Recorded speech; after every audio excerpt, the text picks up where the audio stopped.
The Jake Asman Show will begin shortly. Thanks to all these great Patreon members who help support the show. Get your super chats ready. Jake will be here in just a moment. If you love the New York Jets, this is the place to be.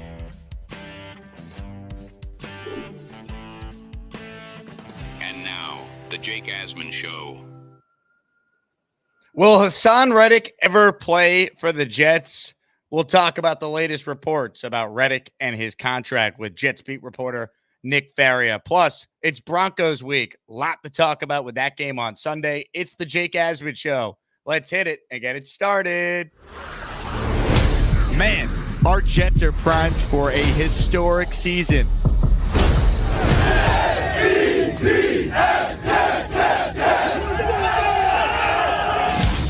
I felt great to be able to play an entire game in front of our amazing fans. Division opponent, felt like we started faster than we have. We were way more efficient. Got a lot of guys involved. A lot of guys made a lot of plays tonight. Felt like the line did a nice job up front. And when we had to, finish drives, we did a good job of that. We talk about a style of playing, a standard, and relentless effort. 11 hats to the ball, and I felt like we did that. We'll enjoy this one, but come Monday, it's on the Denver. Because if the expectation is winning, then we're going to celebrate it, but we should expect to win. The next step is expecting to dominate. Hey, Ray Romano here. Like I am every year. But this is the year! We bleed Jet green each and every day. This is not the same old Jet. We have Aaron freaking Rodgers. We have Garrett Wilson. Let's go. We have Breece Hall. Please subscribe and hit the like button below. Super chat, baby. Cut the line. We have Sauce Gardner. We have Quinnen Williams. The Jet bandwagon is loaded. Now it's time to talk all things New York Jets. It's the Jake Asman Show. Yes, it is. Welcome in, everybody. Hit that like button. And, of course, if you haven't subscribed to this channel, what are you waiting for? Thanks to everyone who helped us reach 38,000 subscribers. The next goal is 39. So thanks to all the incredible Asmaniacs and this fan base for the daily support. Reminder, the show is now available on both Apple and Spotify after the YouTube show is over. So if you want to take the show on the go in audio form, those two platforms, both Apple and Spotify, are the way to do it. So spread the love on Apple and Spotify if you're a Jet fan who wants to consume the show in audio form. Reminder, I'm attending the Talking Jets Jet fan meetup at Pioneers in New York City this Saturday at 3 o'clock. So come hang out with me, Green Bean, O'Leary, Ryan. It's going to be a lot of fun. Looking forward to seeing so many of you on Saturday. Joining us right now in his weekly spot on the show is New York Jets beat reporter for Athlon Sports, Nick Faria. Nick, good morning. Happy Bronco week to you, my friend. Happy Bronco week. It's exciting time. Jets 2-1. Everyone just feels a little lighter in New York City now recently with how the Jets have been playing. When you go back to last week, we had you on the day of the game, and you predicted a lot of what occurred in that game last week. You thought the Jets were going to blow them out, and boy, were you right. A week later, how do you feel about that performance? And looking ahead to Sunday, how do you think some of it potentially translates to this game? Yeah, so I said a 30-point blowout win would not be enough for Jet fans to feel good about the last 20 years of their struggles against New England Patriots. They had to win by 40, 50, maybe even 60. A blowout win was not going to be enough. You had to embarrass them. And I had to eat my own words because a 24-3 score doesn't seem like anything gigantic. 24-3 scores happen all the time. But it's the way the Jets played. It's the way they dominated the New England Patriots that made it just as impressive as 45-3 or 33-0 was. And I thought that win against New England was certainly a message sent by the Jets that it does not matter who you are. It doesn't matter what past history you have against us. It's not going to fly anymore. And you kind of saw that on Thursday. And I think you'll continue to see that the rest of the year. When you go back to the performance by the quarterback, Aaron Rodgers, that was, forget just good for Jet standards. That's good for any team's standards. He was surgical. He was sensational. He was moving in and out of the pocket, which I think was a great sign on the third game in 11 days to be able to do that. Mm-hmm. What did you make of his performance specifically? Is it wrong to say that this is the best performance by our Jets quarterback in decades? since Namath, maybe. I mean, seriously, when was the last time we saw a quarterback truly look in complete control of a football game? Every throw he could make, every potential move outside the pocket he could make. The one thing that we talked about early on in the season is his mobility or lack of mobility. He wasn't a guy that was able to move around the pocket, outside the pocket really well. But then against the Patriots, he looked like the Aaron Rodgers of old, like he was in his 30s, in early 30s. That is the case. He looked like the MVP guy. He looked like the guy that won 4 MVPs for the Green Bay Packers. And he certainly looks like a guy that could win another MVP trophy if he continues to play like that. The Jets offense, just absolutely incredible in that game against New England. And, after the game, Rodgers, he spoke to us and said, this is part of the process. I wasn't going to come out scrambling against the 49ers week 1, but I'm feeling a lot better than I did from that week. And so as long as that process continues, the Jets offense is just going to hit a different gear later on in the year. I guess my question is, I don't know if we'll play like that like every game, but if he's somewhere between like the second half of the Titans game and that game against the Patriots, is that fair? Like, have you seen enough from Rodgers here, plus watching him all summer, where you feel like, hey, a lot of what he did, that MVP level play, it's still there. That's sustainable going forward. Yeah, 100%. And it is sustainable because if you want to have a quarterback who's 40 years old playing at a very high level, you need to make sure that you have the talent around them to succeed. That means offensive line. That means receiving core. That means a good running game. And the Jets have all that. I mean, yes, the injury to Morgan Moses could be a problem the next couple of weeks. Olu Fashanu now going to step in as a starting right tackle. But this offensive line has been terrific to start the season. The receiving core has been really solid. And Mike Williams continues to get more and more targets as he gets more and more comfortable with his knee. So I look at this offense. It doesn't really matter if Rodgers is more mobile or not. The group just looks 10 times better than where it was in week 1, and that's part of that process. So there's really nothing stopping this group from finishing in the top 5, let alone the top 10. You brought up Olu Fashanu. I mean, you heard from Rodgers yesterday comparing him to DeBrickashaw Ferguson, which if you're a longtime Jet fan, that's like the best comp you can make for a Jet tackle. What did you make one of that and just the expectations for Olu now? This is why you got him, right? For these scenarios where I figured it'd be Tyron Smith, not necessarily Morgan Moses, but thank God they cross-trained Olu over the summer and he's going to be able to step in. Well, I think the easiest way to put it is thank God. If you're a Jets fan, you're saying thank God they didn't draft Brock Bowers, because are you as Jet fans comfortable with with Carter Warren or Max Mitchell starting at right tackle, instead of Morgan Moses who's dealing with an injury? The answer is absolutely no. You want to have a guy like Olu Fashanu that can step in and play that role really, really well. I saw the comparison that Rodgers made to DeBrickashaw, and I understood it. Big guy, really athletic overall. I see him as a bigger Jason Peters, a guy that can really, really do some strong work against the pass, just hanging on against the run. But he was really solid in the second half against the Patriots as well. So I see him just dominating at the line of scrimmage like he's supposed to, like they expected him to be. This is the kind of reason why they drafted him in the first place. Really solid player. The excitement is high for Fashanu to hit the field on Sunday. Did you say Brock Bowers? Did somebody say Brock Bowers? 100%. Look, and Bowers has played pretty well so far for a Raiders team that I don't think is going anywhere. And I will ask you about Devontae Adams here coming up, but this is why you got Olu, right? And it's great that Morgan Moses is not going on IR, so that means they expect him back in under 4 games. 2 to 4 weeks is the timeline. I think that game against Buffalo on Monday night, I think that is the hope for Morgan Moses to be able to return to the lineup. I completely agree. And the other thing is this: he is a tough SOB. I mean, This guy played with a normally season-ending injury last year, and he played the entire year. So, to be quite honest, I think it's a foregone conclusion that he will be back for the Bills game. We haven't obviously seen the specifics of it, and we don't know what his recovery is going to look like. But I think it's pretty safe to assume that he'll do everything he can to be ready for that Buffalo Bills contest, which could be for the AFC East early on. Buffalo plays a good Baltimore Ravens team. The Jets should be able to roll through Denver. We could be looking at a fight for the top divisional spot early on in the year once again.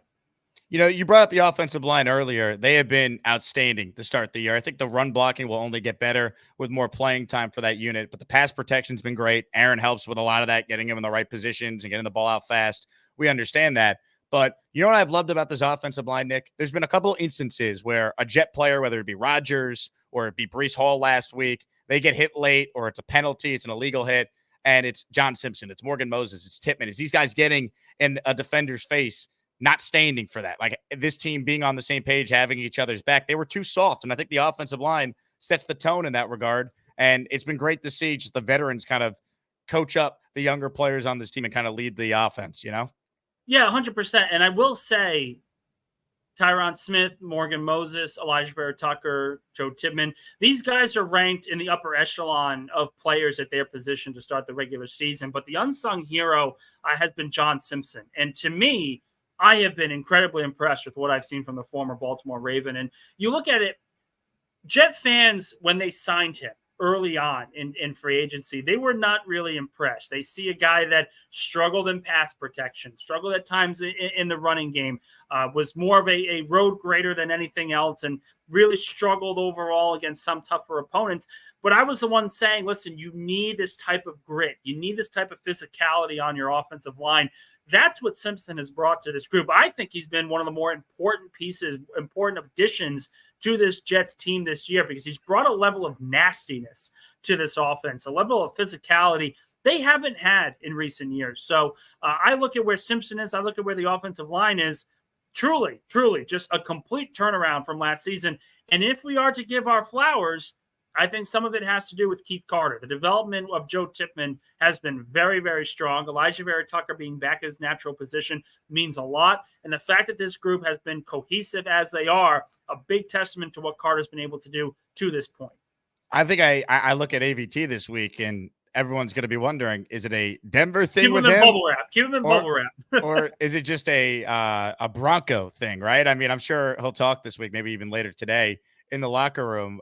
Just your thoughts on his kind of return from injury. All the focus has been on Rodgers and Mike Williams, but AVT's coming off an Achilles. He's gotten better each game. We're starting to see this guy, be the all-pro level guard that he is when he's had the opportunity to play that position. He's been great. He's been absolutely great. And you see it on stretch plays. That the game-winning touchdown run by Braylon Allen against the Tennessee Titans, he had the seal block that set Allen free for the 20-yard score. He's had multiple days, multiple games where he just looks like the best offensive lineman on the field. This is all a process. And again, people are going to be exhausted by me saying the word process, but when you talk about a player coming from injury, you're not going to be perfect right away. You're not going to be perfect an entire season. But if you see those incremental pieces of growth, that's all you should be looking for. And Elijah Vera Tucker, when he's healthy, is one of the best offensive linemen in football. You are seeing that in action now. 100%. Guys, if you have a question for Nick Faria, who's on the Jets beat and joins us every single Thursday at this time, write it in. Super Chats will cut the line. We got a super chat here to get us rolling from Tyrone, who says, Douglas learned a lesson. Don't make a trade if there's no deal. Words don't count. Go Jets. Perfect transition here to get into the Haason Reddick stuff. First, I want to play what Rodgers said on McAfee the other day, because you wrote an article that I pulled up to reference as we kind of go through it here. But first, this was Aaron Rodgers being asked about the Jets culture and taking a little dig at Haason Reddick and his agents. What is the behind the scenes like for the Jets? And whenever you push your head coach and tell him to go fuck himself, how does everybody handle it all? Aaron, how does everybody handle it? I would say the culture is about the opposite of what that article said. No. I didn't read the article, but just reading that headline there, it sounds like it was written by Haason Reddick's agent in a way to, but former agent, I guess, possibly, in a way to try and disparage our great organization. What'd you make of that comment? Rodgers just having some fun, or did Haason Reddick actually fire his agents? What do you make of this, Nick? So again, I've been pretty consistent on my thought process here. I thought Rodgers was foolish bringing Reddick into this.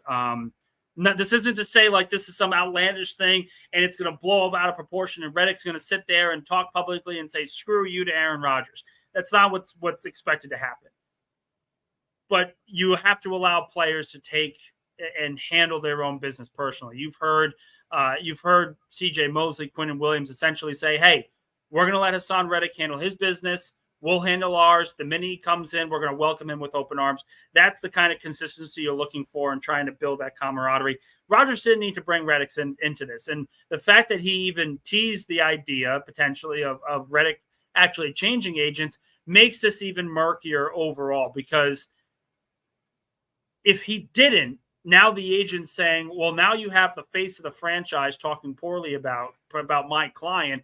Why would I want my client to play here at all? On the other side, you have a very simple conversation of, in Reddick's case, he's been disrespected by teams his entire career. Now a quarterback of that team is trying to disrespect me? No way. I'll sit out, not a problem. So do I think that's going to end up happening, that Rodgers is the main point of this? No. But that doesn't make it not foolish that he even said this in the first place. I get it. He wanted to defend his team. I have no problem with him defending the roster overall. Him just saying it sounds like an agent that has been, it feels disrespected by what we are trying to do as an organization. That goes a long way. That's a little different than name dropping Haason Reddick. But I look at this and say Rodgers didn't need to do that. I think it was foolish that he did. Is it the end of the world? No. But certainly something that could come back to bite the team overall if Reddick still doesn't show up. What do you say to people like Nate who says, Nick, you need some red wine? Rodgers is just trolling. Well, I prefer white wine to me. Listen, if you're looking for wine, you got to get Greek Assyrtiko.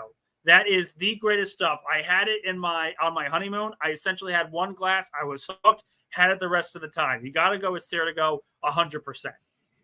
I like it. Let me ask you this now. Like, what do you think happens from here? Because no one has any idea at this point. You have some speculating, Reddick is never going to play for the Jets. The Jets are eventually just going to trade him when we get closer to the deadline.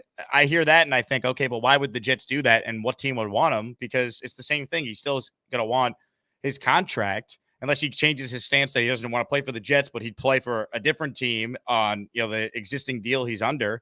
But we have no news on that. And then the other aspect in all this is, like, if you're the Jets, you set a terrible precedence if you just cave and give them whatever. So, like, how does this end? What is there any solution at this point? What are your thoughts on where things stand?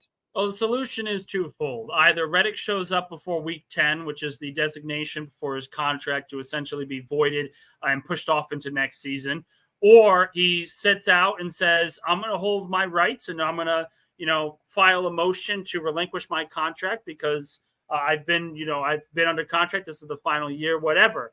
So ultimately, this is a very complex situation, and we have to remember some different pinpoints here before we go into it. Yes, there could be a situation where the Jets try to move Haason Reddick at the trade deadline, try to get an extra pass rusher, see if you can flip for someone worthy of a long-term extension, someone that you feel that you can get good value out of with Haason Reddick not playing. If that's the case, I'm sure the Jets will consider it. They may not agree to one, but if you can get a quality pass rusher for Haason Reddick and essentially swap those players, that maybe could lead you in the right direction. On the other side, you go to week 10. If he doesn't show up by then, Reddick's contract gets voided into the 2025 season. Should that happen, he's probably going to file an injunction with the NFLPA. He's probably going to try to get out of this deal immediately, kind of what Le'Veon Bell was teasing with the Pittsburgh Steelers. He's not going to be able to get out of it because it is a contract that he signed. So he is going to be under the New York Jets roster until 2025 and until he shows up to the team facility.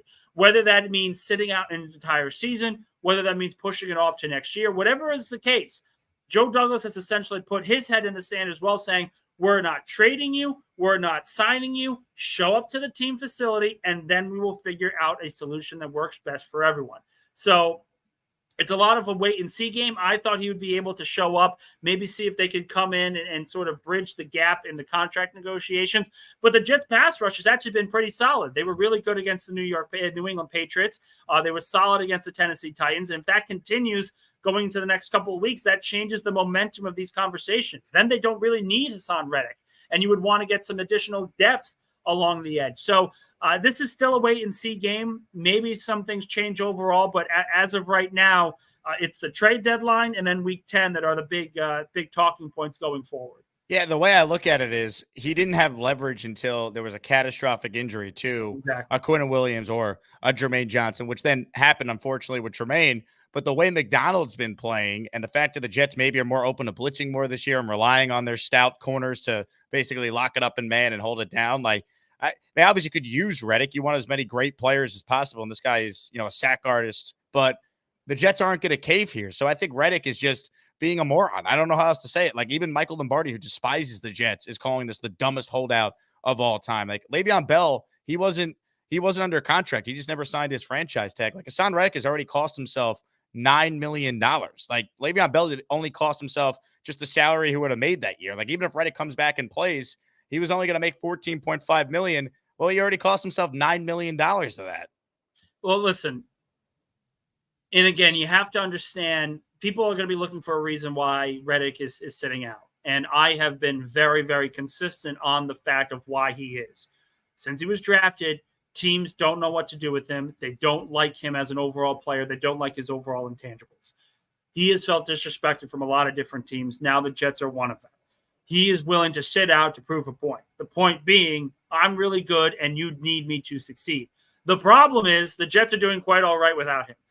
So maybe it happens where another injury gets set and Reddick and the Jets have no choice but to get a deal done. But ultimately, I think it's some faulty advice from whoever's close to him, whether it's his agent, whether it's somebody else. I wouldn't be surprised if someone's telling him, hey, hold out, you'll get the money eventually. And he's going to find that he never will because he's 29 years old. And once edge rushers get to over 30, it's very hard to get a long-term deal. So I just don't see this working out in any way where Haason Reddick comes out victorious in this outside of getting a long-term deal with the New York Jets. Yeah, and the thing is, I understand he wants more money, but I think if he did a hold in, by now they would have been able to come to terms on some sort of rework deal. Maybe he's not completely satisfied with it, but the best thing for Haason Reddick would be to play on a really good football team, which the Jets, I think, are, and win a lot of games, put up big numbers, and then if it's not the Jets, someone's going to pay you because you'll be an unrestricted free agent, and every team needs pass rushers. So his ego just got in the way here, and I think he's so dug in now, he'd feel like an idiot in his mind if he just shows up. So he's just like, I'm just not going to show up at all. I think it's more of just I want my money. Give me my money. And until I get my money, I'm not showing up. Because again, $14.5 million, that's, it's life-changing for us. That makes him the 20th highest paid edge rusher in the National Football League. Are there 20 other edge rushers that are better than Haason Reddick at getting after the quarterback? Unequivocally, no. He is underpaid to the max. So for him, I think this just came to a point where he's just said, screw it. I'm sick of this. I'm gonna hold out until I get my deal. 100%. And look, at this point, here's my take. I think it's more likely Davante Adams plays for the Jets than Haason Reddick. So I kind of teased this before, and I'm going to have an article about this later on in the next couple of days. Are we sure Davante Adams is the Raider that the Jets are going to go after? Because the way Max Crosby, whether it's Crosby, whether it's somebody else, look, if the Raiders are in sell mode, they don't have a quarterback. They are in the early stages of a rebuild and a restructure. They need guys. They need draft picks. They obviously wouldn't want to trade Max Crosby for any, second or third round pick. He's one of the better defensive players in the NFL. But if I'm the Jets, I need edge rushing depth. Even with Will McDonald playing well and Michael Clemens really producing at a high level, I think he's been another underrated player. He's looked good. Are we able to trust Takk McKinley? Are we going to trust these UDFAs to be able to handle snaps later on in December? I wouldn't be comfortable doing it. So if the Raiders are really in a rebuild, are we sure sending a first-round pick to Davante Adams is really the solution we're looking for? Allen Lazard's played well. Mike Williams is going to be developing the more he plays on his knee injury. Garrett Wilson's going to get more opportunities. Tyler Conklin, Breece Hall, Braylon Allen. These are all quality offensive pieces. Your offense is loaded. You need edge rushing help. So whether it's Crosby, whether it's somebody else, if the Raiders are in sell mode, I wouldn't be surprised if it's one of the edge rushers instead that gets a deal done with the Jets. Well, the thing is, I don't think Davante would take a 1 to get him, right? He's got no guaranteed money beyond this year. The Jets have that extra 3. I think it probably starts with a 3, and it could probably be like a conditional type of pick, because you're talking about having him for only half the year. And I think the team that acquires Davante, they're not going to acquire him unless he's on board with going there. And that's where having Aaron Rodgers gives the Jets a huge edge there. keep an eye on Tyree Wilson, the top 10 pick a couple of years ago. I believe there's top 10. Texas Tech, right? I remember him when he was coming out. Really solid player. Hasn't really developed the way the Raiders want him to. But the Jets have been able to take some of these guys and build them into quality pieces. If the Raiders are in sell mode, and I'm not saying Crosby's the guy, but I'm saying if they're in sell mode, would Wilson be the player that the Jets could target and say, hey, we'll take a flyer on him, see if he can develop well with Will McDonald and Michael Clemens? I think that's certainly a conversation to have. Comments, questions, super chats. We'll cut the line. We're talking with Nick Faria right now in his weekly spot, Jets beat reporter for Athlon Sports. He joins us, of course, 10 a.m. every single Thursday throughout the Jets season. Let's get to a big boy super chat here from Coach James, baby. Let's go, boy. Coach James. How about a Jets, Jets chant, Coach James? It's Jets, Jets. I love Fireman Ed, too. I love Coach James. Here we go. I think the attitude of the team fires me up. Offensive line protects their quarterback, Aaron, and they don't take bleep. I love it. The defense had that last year, and now the entire team has it. Nick, what's going on with the quarterback that the Jets drafted? So that would be Jordan Travis, Nick. You're not going to hear from him. He's essentially going to have this year as a red shirt. He's coming back from a gruesome injury. It would be very foolish for the Jets to even try to put him on the field at all. And when you have Aaron Rodgers and Tyrod Taylor, that's exactly the point. So let Travis get 100%. Let him learn this playbook the right way. Develop him in ways that you should have developed your young quarterbacks in years past. They're finally figuring it out. You've got a great veteran. Travis won't see the field. He's just recovering fully from his leg injury. Hopefully he could get on the field by the end of the season, on the scout team and just kind of, get some reps like Rodgers did at the end of last year. Sure, but again, that knee injury, the way it happened, that leg injury, that's a full year recovery. If he's not ready, it's not the end of the world. Remember his agent tried to leak it out that, oh, no, he'll be cleared for the start of training camp. That's such nonsense. No way. Listen, if he's not ready, don't force him out there. You don't he's a 5th round pick. You don't need to force him in that situation. I think he can develop into a very good starting quarterback, but we don't know. And there's no reason to say he will until you see him on the field. And no one should be forcing him on the field until he's 100%.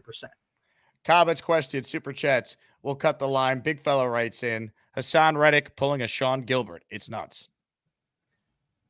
Again, I mean, we've talked about him so much over the last month and a half, but it really is the case. When you are a player and you've been disrespected in every stop known to mankind, whether it's the Cardinals, the Panthers, or the Eagles, or now the Jets, and they all tell you you're not good enough for the money you're looking for, but you continuously produce in a way that makes you a commodity, you start to get a little antsy, you start to get a little resentful. I think that's why we're in this situation here.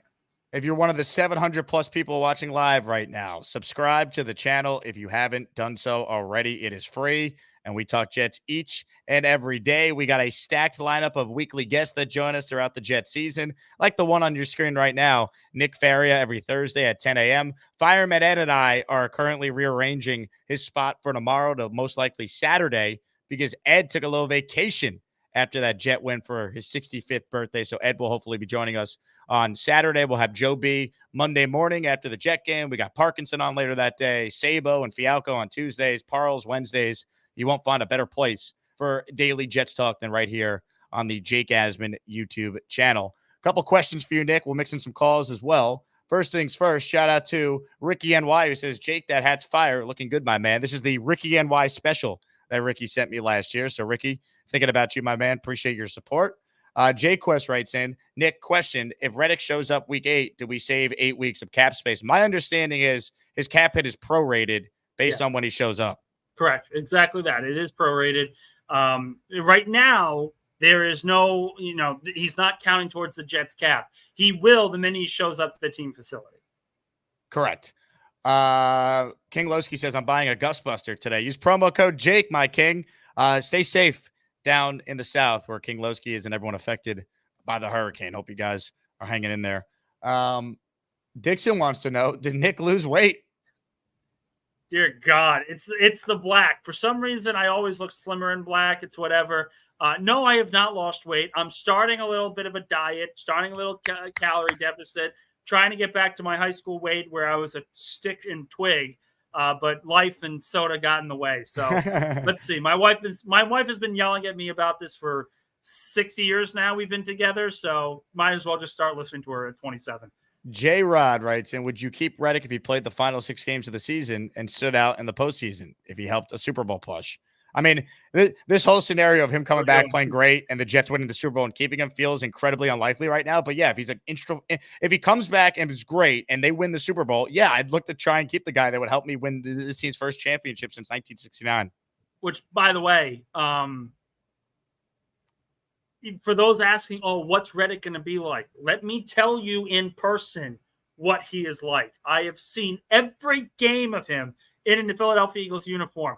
You do not have the level of clutch, athletic plays on your resume quite like Haason Reddick. I don't think Myles Garrett, I don't think Nick Bosa. These guys are great players, defensive player of the year candidates.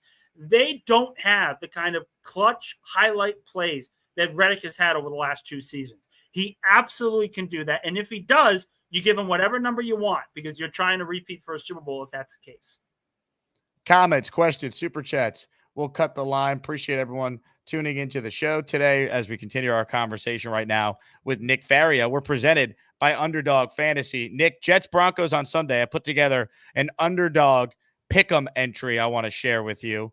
Ladies and gentlemen, higher or lower? This was a $10 play for the chance to win $87. I'm using the gimme pick, Patrick Mahomes total yards, higher than 0.5 yards. And then 3 jet picks I like. Mike Williams, I like his higher in receptions. I think they continue to get him involved. Plus, we know Garrett's probably going to be draped by Surtain for a lot of the game. So I think they spread the ball out around that. Conklin, I think, will continue to do his thing. He'll go higher on 23.5 receiving yards. And we know the last 2 years, Bryce Huff has gone off against the Broncos. So I'm playing the hits again. Your thoughts on this Underdog slip, Nick? I'm a little concerned about Mike Williams. I love the Tyler Conklin pick because you look at Denver's defense right now. Their cornerbacks are playing at an elite level. They're looking really, really solid. The defensive line's looking really good as well. But Alex Singleton being out with a torn ACL, quite frankly, should open up the field, middle of the field a lot, and I think Conklin's going to have a big game. I picked him up in fantasy exactly for that reason.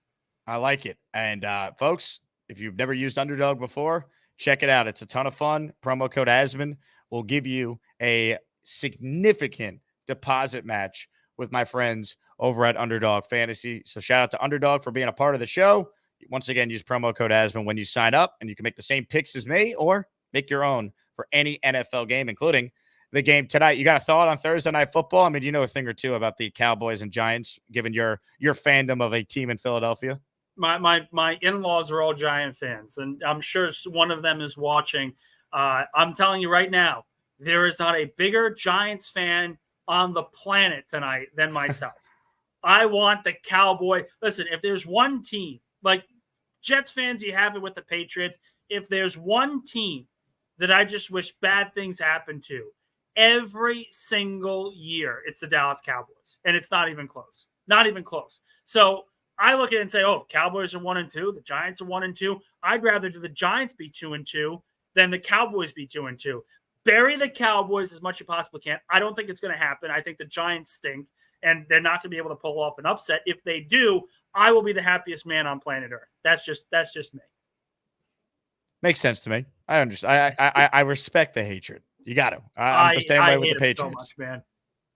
Hennessy checks in. Nick, how's Bryce Huff looking for your team? I don't see him. Good Lord. All right. First off, it's been 3 weeks. Are you concerned? No, not at all. And here's really? why. Here's why. There's a confidence issue right now because Huff is playing a brand new position in a brand new scheme. At the Jets, it's a 4-3 system where he's essentially rushing the passer the entire time. Now he's playing in a 3-4-6-1 style defense that's forcing him to essentially read. You have to read the offense before you make a move, and that's not his game. So he is learning this on the fly, and you're even seeing with a couple of some of his pass rushers. He's not as fast as he once was with the Jets. And that's not because he lost a step or he's not giving an effort. It's because he's trying too many things at the same time. He's thinking too much. Kind of like Allen Lazard. Allen Lazard has his horrific first season with the New York Jets because Aaron Rodgers goes down. the second year he's in this offense, he's more comfortable, and now he's looking like a quality number 2, number 3 wide receiver. I predict that that's going to be the same exact thing that happens with Bryce Huff. It's going to take time. He's learning a brand new system. It will eventually work out. Everyone just needs to be patient. There's too much, and goes for every team. This goes for every team and fan base. There's too much absolutes in the NFL. There's too much, this player's bad because this stretch of games he's been bad. And this player isn't as good as this player because of this statistic. Everyone needs to just calm the hell down. Free agent picks aren't won in the first year. It sometimes takes a little bit for them to get acclimated overall. I'm not worried about Bryce Huff just yet. You have the same amount of sacks as Bryce Huff. So does Haason Reddick. Yeah, I have as many tackles as Bryce Huff as well. I think he's got like half one right now. So are they just not playing him? Like, is he still kind of being rotated a lot like he was with the Jets? Like he's watching. Being rotated. Yeah, that's 100% it. He's being rotated, and he's, I think, like 3rd or 4th overall, which is right around where the Jets were placing him. The difference is, if you're looking at it from the Eagles' perspective, they need someone who can stop the run. Their run defense was horrific the first 2 games of the regular season, and Huff is a matchup nightmare in regards to that. So they essentially said, hey, we're going to play Nolan Smith against the Saints. When we play teams that are going to be passing the football more, then we can incorporate Bryce Huff more into the defense. But it's too much thinking right now. He's thinking too much in order to develop a solid game overall. Once it slows down for him, he'll be fine. Brandon Roberts with an Asmaniac super chat. Any other trade targets for edge? I have to look into it more, but I continuously look at where the Raiders are with whether it's Crosby, whether it's Wilson, whatever it is. I think they're going to be more in tune to try and add a free agent role player along the edge and a trade deadline spot. And I don't know. I don't have a full name right now. I look at Tyree Wilson as the guy really right now to circle and look at. If the Raiders are just in complete dumpster fire mode where they're trying to get rid of everybody, certainly Crosby can be in that conversation. I think Clowney is a name to watch too. They had him in their building. Sure. Carolina might fall out of it. Like Clowney's still a productive player. Like that'd be a name to watch. Sure. I look at where Carolina is and the fact they won last week and they're playing a little better with Andy Dalton as the quarterback. Maybe they're less inclined to sell the farm even with free agents. Not yet, but you think Andy Dalton's going to throw for 303 touchdowns every game? Listen, Andy Dalton was 12-0 as a starter at one point in the season. This guy is not some bum that just walked on the street. He's been a competent starter at times. And if that continues, listen, Canales is a good coach. I'm not saying that they're going to be, 5-2 by the end of this, but if they could be 2-4, 3-4, maybe that's the case. And I think that would keep them in contention in the NFC South. Comments, questions, super chats. We'll cut the line. Let's mix in some calls on the Gusbuster umbrella hotline. Of course, for those of you who don't know, Gusbuster is the best umbrella in the universe. If you go to Gusbuster.com, you could purchase the best umbrella in the universe. And you could use the promo code Jake, so you'll get 15% off on any of your umbrellas. Unflippable, unflappable, unleakable, baby. The Gusbuster. Ladies and gentlemen, first up today is Indy Jets. What's up, Indy? Nick, Jake, how are you doing, guys? How are you doing? Indeed. Okay, so I want to ask you, Nick. I heard that Monday or Tuesday the Jets filed paperwork to get a third back of Reddick's sign-on bonus. I haven't heard anything on that. I can do some more research on it, but I haven't heard anything. Yeah, I think it was Monday or Tuesday. They're going to try to get, they essentially bought his contract. And so I don't know. Is that a tale that says he's just done? They're done with him? Well, no. So again, I don't know much about that story overall. Maybe that's the case. They can certainly go in and try to get out of it, but I wouldn't if I was them. Why would you let Haason Reddick just walk in free agency again and he can go to the highest bidder? Let him sit and be a piece that they could potentially move if that's the choice they make. Well, I think the paperwork just says that he got paid all up front for this sign-on bonus. That if he's not playing this year, he doesn't get a third of it. So I don't know. Is that just maybe it's just another jab to say, hey, we can come after another $2.5 million or show up. Sure. No, listen, they're trying to get leverage. They're trying to get any leverage they can. Whether it's withholding bonuses or whatnot, that's all part of it. But now he actually owes. I mean, that's something they can waive. But I think now he actually owes the Jets money. That's how it is. I don't think players are allowed to owe anything. It's more they just get fined off their paycheck than anything else, because that would be in direct violation of the CBA. But that's just my point. Well, if he's paid up front and then he has to pay it back, right? He's not paid up front though. Yeah, I don't know if he was. Here's the thing. There was the Eagles paid it. Well, that was part of it. There was a conversation that Philadelphia gave him the extra signing bonus before they traded him to essentially say, hey, here's a little bit of extra cash. You were our best pass rusher last year. Here you go. I just wanted to see if you heard anything, and maybe if you find out something. I don't know if that that moves over to the Jets, though, and that would be a completely different thing for the Jets overall. Yeah, I had just kind of read that the other day that they filed some paperwork Monday or Tuesday, I think it was, to try to get a third of his sign-on bonus back. I haven't heard that. I haven't seen it from any credible reporter either, so I wouldn't believe that. Yeah, so I just wanted to get your take on that, guys. I appreciate you very much. You guys have a great day. Thanks, Indy. Yeah, there's a lot of nonsense out there. I don't believe that at all. Yeah. Comments, questions, super chats. Let's keep it rolling here. We got some housekeeping to take care of because there's a guy in the chat. He's a Bills fan. He's trolling. He's very annoying. This guy, Victor, right? He says, an umbrella perfect for all those Jet tears on Sunday. Victor, you lost to Zach Wilson the last 2 years. You're talking a lot of smack. All right. I would simply say this. Shut up, and we'll see you in 24 hours. Now look what you've done. No more protection from the Asmaniacs. Had to pull you out of the chat and cast you down with the Sodomites. Some time in here will feel like you've been run over by the lane train. You understand me? You catch my drift? Give him another 24 hours to think about it.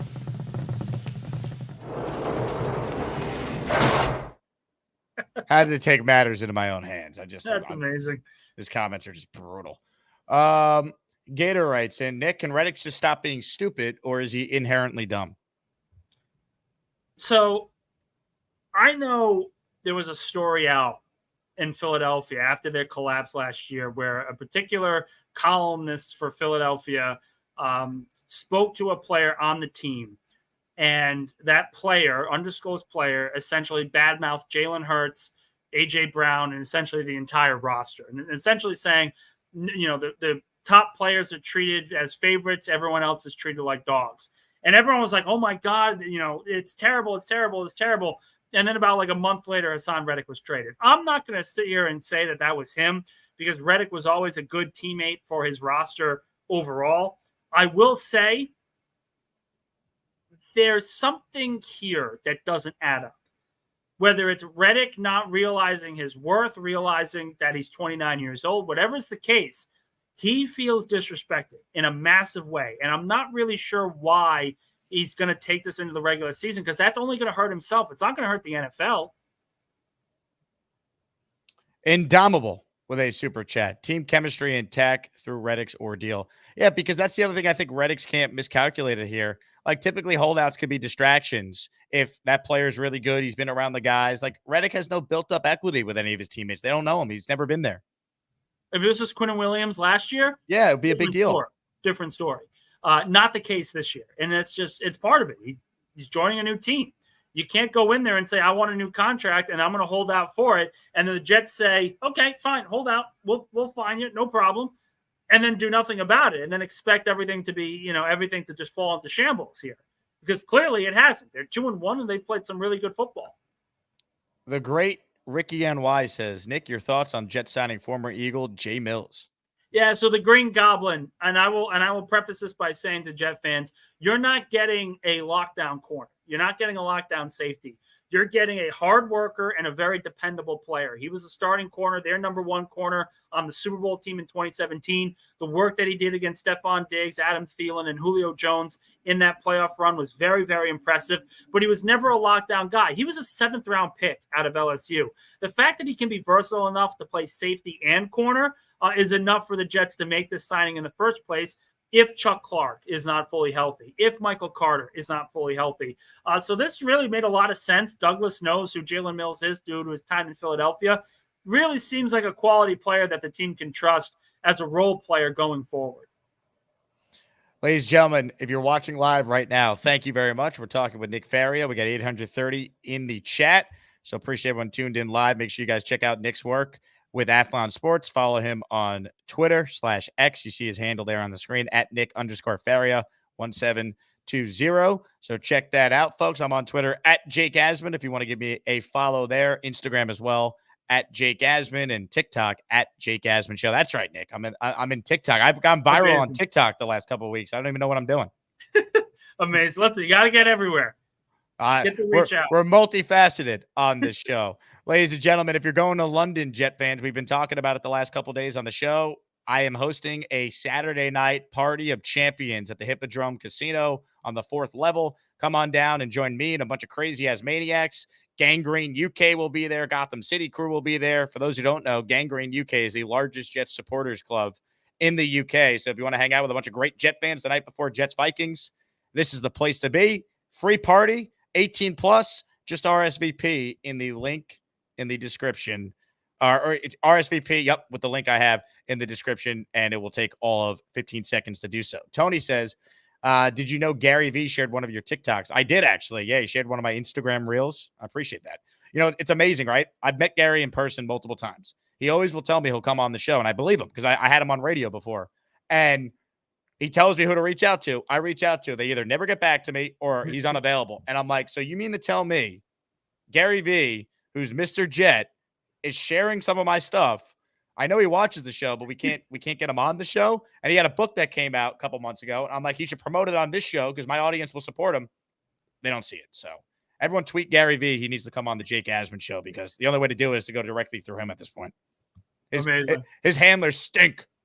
JJ with a super chat. Closer we get to game day, the more worried I get. Under Saleh, the team has looked unprepared coming off extended periods of rest. We suck after buys. Yeah, under Saleh, he's never had Aaron Rodgers as his quarterback, though. JJ, like, the Jets never come out fast. Well, look what they did to New England. They never handle their business when they're supposed to. Well, look what they did to New England. Oh, they don't blitz. Well, look what they did to New England. Oh, they don't throw to set up the run. Look what they did. Like, you know, it's different this year, man. This team is by far and away the best team that Robert Saleh has had. So what exactly are we worried about here? The fact that they're going to come out flat? Because he's saying they've had too much time off. It's been an extra 3 days. What are we talking about here? This isn't a bye week. It's an extra little rest that you can get your team healthy for. You know, this isn't reinventing the wheel. It's, quite frankly, I looked at what I saw from the Patriots game, and I was extremely impressed. The fact that it was a short week, coming off a win on the road, taking on the Patriots at home, and being able to blow them out to the point where at the end of the first quarter, the game was over. What does that say about the coaching staff? They had the team prepared then. Why are we doing this week-to-week thing where he's not going to have the team prepared? Guess what? Not every coach is going to have the team prepared to play every single week. That's just par for the course. And like, look, I get it, but I mean, we're talking about a team that just had 3 games in 11 days. It's nice to get a little break. They could use that. Plus, I'll give you some stats that maybe will calm even the most negative Jet fan down, like JJ. Nick, Aaron Rodgers' record in his career, when he gets at least 9 days of rest before a home game, he's 13-0, which is the best in the history of the NFL since at least 1950. In those 13 games, he has thrown for 32 touchdowns, 8 interceptions, and averages 295 yards per game in 13 games. I mean, that's if he does that with the Jets this year in 17 games, that's the best statistical season a Jet quarterback has probably ever had. Like, that's what this guy has done in 13 games when he's had at least 9 days or more of rest and he gets a home game. And good news, Jet fans, the Jets, after their bye week, play a 1 o'clock game against Seattle at home. So that stat hopefully will be looking to go 15-0 by the time we get to that game. But it just, everything's different. Like, your quarterback is Aaron Rodgers. Like, you're expected to win. I expect the Jets to find a way to win. And not for nothing, they did win last year against the Giants after the bye week. It was ugly, but they did win that game after the bye. It's amazing what happens when you have competent quarterback play. These conversations just kind of, oh, we have a starting quarterback. We're good. Yeah, that's the point. Listen, Bill Belichick has done nothing after the Tom Brady era. Sean Payton has been horrific after Drew Brees. These great coaches that have won with great quarterbacks aren't able to find that success afterwards. That's not some outlandish thing. It's not less against Robert Saleh. It's just the point proven. When you have a great quarterback, things tend to not be a problem. Even if, let's say They go in and they lose to Denver. And they're 2-2. They go into London and beat the Vikings. And then they go out and beat the Bills. And they're 4-2. Are we really that worried about a loss to the Broncos? Are we really that concerned because of an early season loss? Like, we need to realize it's week 4. This is not the end of the world if you lose a game like this because you came out flat. Teams come out flat all the time, and they lose all the time. The Chiefs won the Super Bowl last year, and they had some horrific regular season losses. Twitter and Instagram at Jake Asman. We did a couple of random name giveaways last week. We'll do some more. If you want an item from the merch store, follow me on my Twitter at Jake Asman, Instagram at Jake Asman, and make sure you follow at Jake Asman Show on both as well. All right, Nick, let's get to a couple more calls here before we say goodbye to you. Let's say hello to the great Philip Roman, who's next. What's up, Philly Noodles? Hey, what's up, guys? How you doing? How you doing? Yeah, so a couple quick questions for you, Nick. When it comes to the Reddick situation and the holdout, how far along do you think that Joe just lets it press to it hang into the end of the season and him not trying to trade him for any type of value? Do we still think he rests on his laurels and he doesn't move him, right? I don't think he would, because there's no reason to. They have his rights, and until he shows up, his rights are theirs, and there's nothing he can say or do about it. He can go out and request a trade. He can go out publicly and smash the Jets. He can do whatever he wants. He doesn't have his own rights. All right. So my part 2 then is saying, now we have money that, we're not really spending on him because he's getting fined. What do you think we have left towards the rest of the season to worry about if we want to just pick up something extra throughout the season? Meaning, we just grabbed Mills, but he's on the practice squad. Just talking about fulfilling maybe another extra edge, or maybe making a move for Clowney, making a move for somebody if they're going to. Do you think anything like that will happen? They have plenty of cap space to do whatever the hell they want. It's hard to determine where this team's going to go at the trade deadline right now because it's still so far away. We've got almost a month before. I will say I think edge rusher is far more likely of a position to be dealt instead of wide receiver, especially with Mike Williams coming back and Alan Lazard looking pretty good. It's hard to pinpoint exactly where. If an injury comes down to an offensive lineman or, a running back or a corner, maybe that changes some things. But ultimately, it's hard to determine where exactly they're going to be looking to add to this roster. Yeah. All right. Well, you know what? It's also a good thing, right, to be worrying about not just having to add somebody immediately. I think it's a 3-1 start coming up. Very excited for this. I think everyone worried about Aaron Rodgers this, Aaron Rodgers that. Let's talk about JJ real quick. It's funny, he's worried about it. It took him to come out of a retreat of darkness and him saying, you know what? I had some time off. I decided I want to go to the Jets. Anytime he has time to decide anything, it's a great thing. So I like that take. You know what I'm saying? So let's keep deciding. Go ahead. Let him take a vacation, a bye week. Go ahead. Go chill out with some ladies. Go find a private island. I can care less.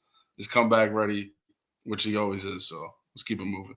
Definitely. Philip, great call, my man. Great job. I like that take. Hefe says the Broncos have Patrick Surtain, who has shut down every wide receiver he's gone against. Yeah, Surtain's awesome. It's either him or Sauce, in my opinion, for the best corner in the league. That's fine. Here's the thing. Garrett Wilson had Christian Gonzalez dealing with him last week. Yeah, he scored the touchdown, but he only had 36 receiving yards, and Rodgers still had it by far and away his best game as a Jet. Like, you know what Aaron Rodgers does well? He reads defenses and gets the ball to the guys who are open, and I expect the same result on Sunday. When you have a Hall of Fame quarterback, it doesn't matter how good the corner is. It just doesn't matter. The quarterback will fit the ball in the window he needs to. So I'm not worried about this Broncos secondary, which is very good. It's a very good secondary. I'm just not worried about it. The Jets will be able to run the football. They'll be able to attack the middle of the field. Let's see. Alex says Aaron Rodgers will be under a lot of pressure. I don't know about that. The Broncos D-line is not great. Yeah, JFM, listen, they've been playing better. But nowhere near the likes of something that the Patriots or the Titans have been able to do at this point. I think Alex is a Bronco fan because he wrote, I'm worried about Bryce Huff and the Jets running game. And I was thinking to myself. Okay. Well, that makes sense. Okay. Yeah. I'm thinking to myself, wait, why would you be like, I think they're going to have big games, but he's a Bronco fan. So he's worried about Bryce gashing his team for the third year in a row. Dre with a super chat. T cuts the line. As maniacs, do not listen to the Salah haters with an agenda. who want to feed your anxiety. What the Salah haters will not tell you is he's never had a quarterback. So objectively, I am not a Salah hater or a Salah lover. I just tell you exactly what I think. And I don't think we have seen enough to give an opinion on him. And I think that's where we are right now. With a competent quarterback, what does he look like? Right now, he looks like a pretty damn good coach. The defense looks good. They continue to make adjustments when they need to. The offense looks solid. The development of young players has been very, very impressive. We thought at one point last season that the 2023 draft class was such a waste. It was a wash. Will McDonald, 5 sacks in 2 games. Joe Tippmann, looking like an all-pro. They know what they're doing with this young talent. And I think that's also a feather in the cap of Salah as well. Bryce Hall in 2 career games versus the Broncos has rushed for 249 yards and averages 9.6 yards a carry with 2 touchdowns. By the way, Bryce has scored a touchdown in 6 straight games. That sounds pretty good. Sounds pretty good to me. I got Bryce on the fantasy team, so I certainly will take another touchdown Sunday, Bryce.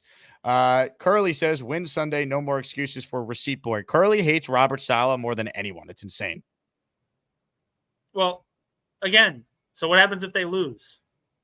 What happens if they lose to the Denver Broncos? Is the season over at 2-2? No. Are we really going to say that a 2-2 mark for an NFL team is a death nail and they are never going to be able to recover? Is that what we're saying now? Because guess what? A lot of good teams are going to be 2-2. The San Francisco 49ers are probably going to be 2-2. Is their season over? They've lost. They had a win in the bag against the LA Rams, and they blew it. Complete collapse. Is their season over if they win on Sunday because they're only 2-2? Like, please, guys.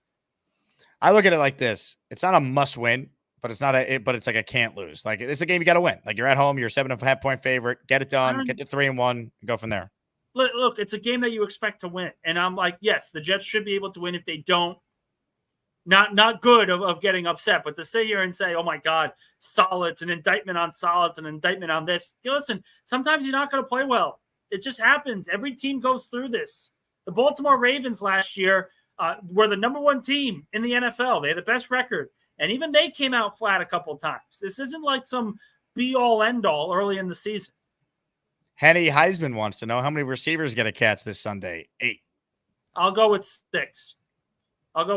Conklin, Wilson, Lazard, Hall, and I'll go Mike Williams. That's 5. Wait, that's 5. Let's go Braylon Allen. I think that's 6.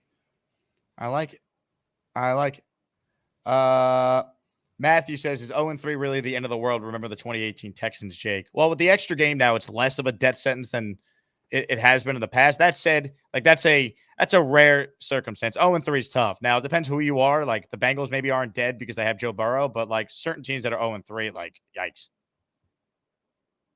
Listen, I have to deal with people telling me that Jalen Hurts is not a franchise quarterback and he's this and he's that and he's not good at here. And then I have to watch Joe Burrow go out and lose every single game in September. And he had a great game against Washington, no doubt about it. Was he the reason they lost? Absolutely not. But when you can't score touchdowns in the red zone because of errant throws and other factors, that's a part of why you're 0-3. So I look at Joe Burrow and I look at him as someone who I think is probably more overrated than any other quarterback in the NFL. Sure, he's super talented, but he can't freaking win. He can't stay healthy, and he doesn't win enough. I mean, it's really ridiculous. So, no, the season's not over at 0-3 for any team, but it just goes to show that the Jets are in a prime position right now, win or lose against Denver. They win, they're 3-1. You can have an opportunity to go 4-1 going into that matchup against the Buffalo Bills. You lose, you're 2-2. You're able to come back against a Vikings team that is overachieving in a lot of different ways. You should be able to win that game. And then you have a contest against the Buffalo Bills that could be an early stepping stone for the AFC East. Nick, score prediction for Jets Broncos on Sunday. I'll go 31-19. Jets win. 31-19. I've had the Jets winning in double digits each of the last 4 games, and I was right on one of them. But at the same time, do we trust Bo Nix can throw the football down the field against his secondary? I don't. Probably not. And the Jets, all you need to do is put up 24 points. The moniker is 24. If the Jets can get to 24, you should be able to win most of these games. And I think they will. Ladies and gentlemen, Nick Faria. Nick, where can people find you for those who are maybe being exposed to your greatness for the first time?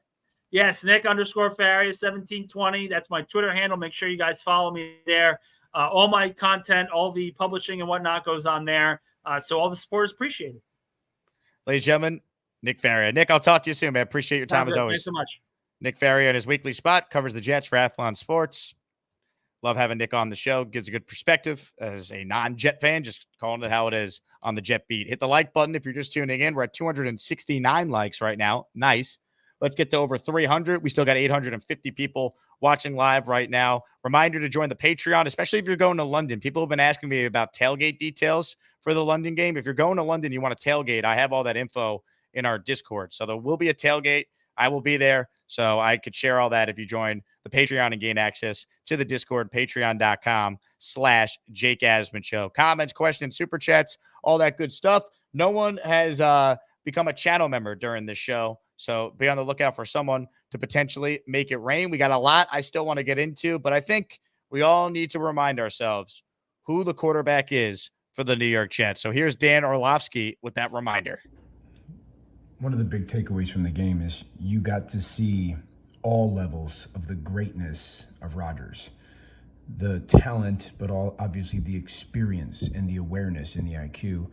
And then really you saw consistency within the offense. And then the third part is how much Garrett Wilson does for this offense. So this is like your original run pass option. These are run alerts where run plays are called, and oftentimes you'll tag if you have the quarterback and the receivers that can handle it. Hey, if this defender plays super soft, we'll just kick it to you out in space. You know, Lazard, been with Aaron a long time. These are conversations. Hey, if this guy's 10, 12 yards off to the field, don't be surprised if I just rise up and throw it to you. That's a run play, okay? Everybody's running. This is not a pass. This is a designed run that just these two guys have the connection on. That's the original run pass option, but it's the original pre-snap. You know, Aaron's making that determination really pre-snap what he's going to do. Vintage, him and Devontae Adams many times. This is really the one down in the red zone. Again, this is a run play. Everybody's zoning off to the right. And this time they're bubbling because he's got a cut split. They bubble Lazard away. And it's the same premise of if that defender is going to play soft and off, I'm just going to rise up and throw it to you. And then it turns literally to recess. One-on-one. Go make a play. This is, and he's making this determination. Essentially, he's not reading defenders after the ball gets snapped, essentially. This is pre-snap, go kick it to him. How easy is that? Now, you're going to ask, well, why doesn't everybody do this? Well, because you don't trust everybody to do it the right way. Rodgers has earned that. Certainly the receivers is with him as well. Second of all, you have to have a remarkably quick arm and release to get this done. Similar thought, Garrett's up top. This is a run play. This is not a pass play. This is not, a screen or whatnot. He's making this really determination on his own. Soft corner on the outside. Boom, Garrett, go make a play. Boom, first down. This dude's one of the best ever, man. Slant up top to Garrett. Man coverage. Look at he's one of the best ever. All right, the nerd part of the play. It's a slant. Aaron loves this play. It's a bunch of slants down here. It's one-on-one slant and the back right now to the flat. Nerd part of it is it's man-to-man coverage. So as that safety drops down, he's got the back in man. And so Aaron sets his body and completely sets his eyes, staring here to get this guy to feel like I'm throwing this flat, to get him to commit to not hanging vertically. Because even though it's man, if a quarterback stares right here where Garrett's going to be, this guy could hang maybe and really ruin the timing of the play and then drive if you throw the flat and make the tackle. So Aaron completely is committed to throw in that flat route right now. But just watch the back angle of his feet. You want to talk about a guy that completely has remarkable understanding of feel for a drop? Dun, dun, dun. You would never teach anybody to do that. You should. Dun, dun, dun. There's definitely a 3-step drop, and look how open he is. We see his number the whole time. He never closes his body off, and then it's just torque. He's the best, man. Yeah, baby. Hell yeah. All right, Gusbuster Hotline is open for those who want in on the conversation. Let's say hello to Keith Best, who joins us now. Hello, Keith. Hey, Jake. There's one thing I wanted to talk about that we haven't talked about this week, is that the shine of Tyler. Tyler Conklin?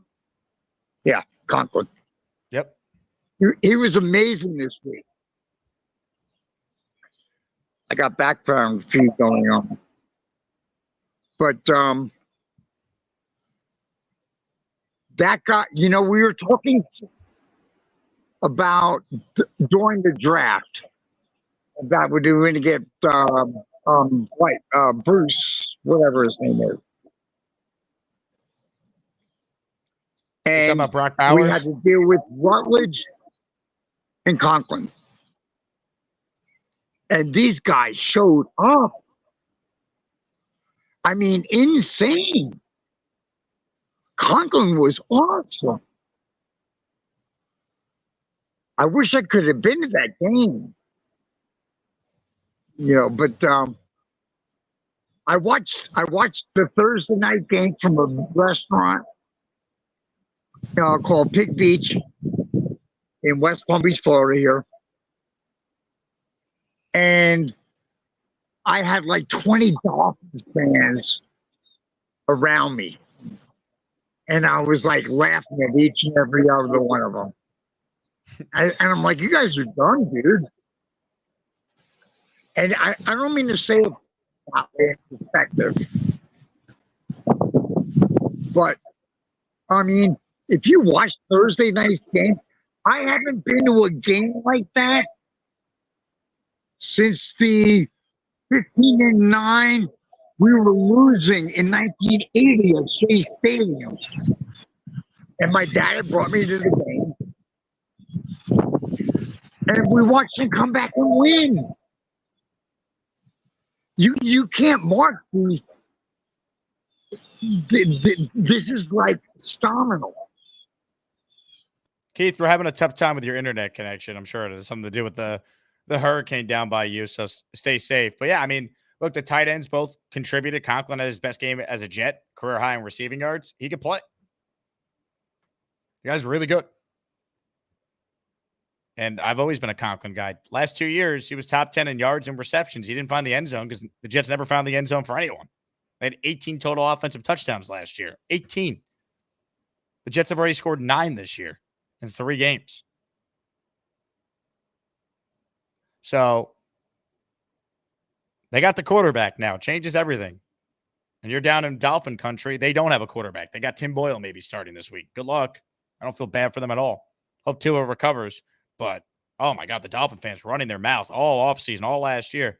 First off, your team is not that good to begin with, and you've accomplished nothing in the league. We as Jet fans, we know the Jets have sucked. The Dolphin fan acts like they have won all these rings like they're Patriot fans. They've done nothing. The last time they won a playoff game, Bill Clinton was in office. Clowns. Ladies and gentlemen, Sam Aiken has made it rain with, how about a 5 spot of channel memberships? Let's go. Money, money, money, money, money, money. Sam, thank you so much, my man. First, the gift memberships. It's the lifeline of the show. It's how we pay the bills. And for those of you who are channel members, Best of the Jake Asman Show, episode number 8 is going to be released exclusively for Asmaniac channel members very, very soon. So you guys will get first looks at Best of episode 8, which features a lot of Charles Gorman. Here we go. Peter Castro, Duncan McLean, Wrong Verb, Jonathan Gala, DKL. You guys are all channel members. Welcome, welcome, welcome once again thank you to Sam for his membership gifts.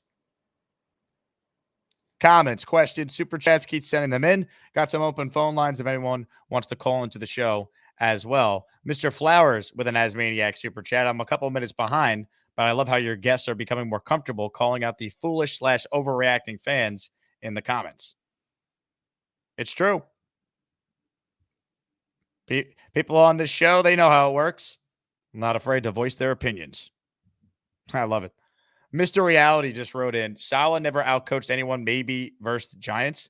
How could you actually say Robert Saleh and his staff have never outcoached another team? Did you watch last Thursday?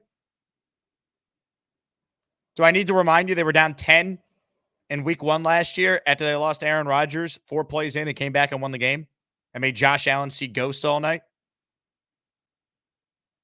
Remember when they beat the Eagles without Sauce Gardner or DJ Reed? That happened. Remember that? An undefeated Eagles team came to MetLife and the Jets won. Remember they beat the Texans last year and C.J. Stroud played his career worst game? I'm not sitting here telling you Robert Saleh is this great NFL head coach. We don't know what he is just yet, but he's not Adam Gase. He's not Rich Kotite, and the way he's discussed by some of this fan base is nauseating. You try and win games when you have the worst quarterback in the league by far. How many games should they have won? Seriously. They were winning games in 2022 when they went into Green Bay and beat Aaron Rodgers. When they started 6-2 and 7-4, and then Mike White unfortunately got hurt. If he stays healthy, I still maintain that team makes the playoffs. They don't lose both the Lion game and the Jaguar game if Mike White never got hurt. Even last year, if they had Tyrod Taylor, they're a playoff team.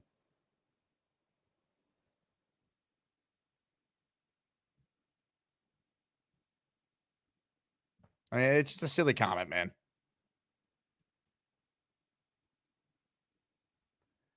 Ladies and gentlemen, more of your calls right now. Let's say hello to Ted. Hey, Ted. Jake, how are you? This Ted, is how's the hurricane, looks man? like. Yeah, give us an idea. Honestly, it's more off the coast, and this is basically our weather right now. Hold on. We're going to get here's our weather right now. Wow, actually looks nice. Really not.